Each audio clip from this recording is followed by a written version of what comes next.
Back at home now, the death of a woman found near a bike path around Springfield's Hall of Fame Avenue is getting more than an official investigation at this hour.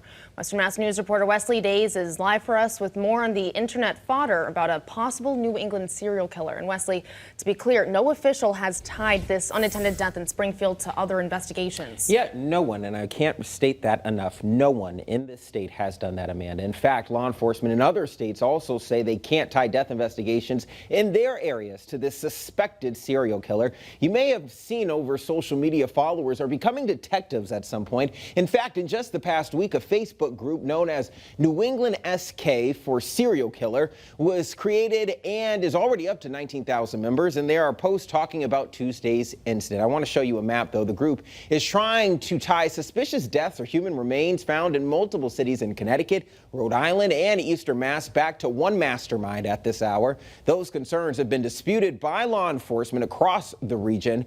And now they're trying to tie their suspicions to our portion of the Bay State. Within that New England SK group, multiple posts are wondering if this alleged serial killer may have struck in Springfield. An unattended death investigation is currently underway after police found an unresponsive woman near a bike path on Hall of Fame Avenue Tuesday morning. She died after they found her. It's unclear how she died. An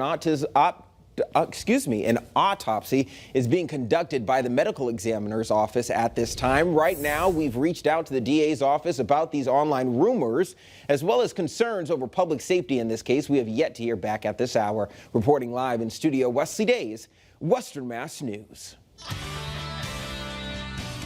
Well, today has certainly been a warm day.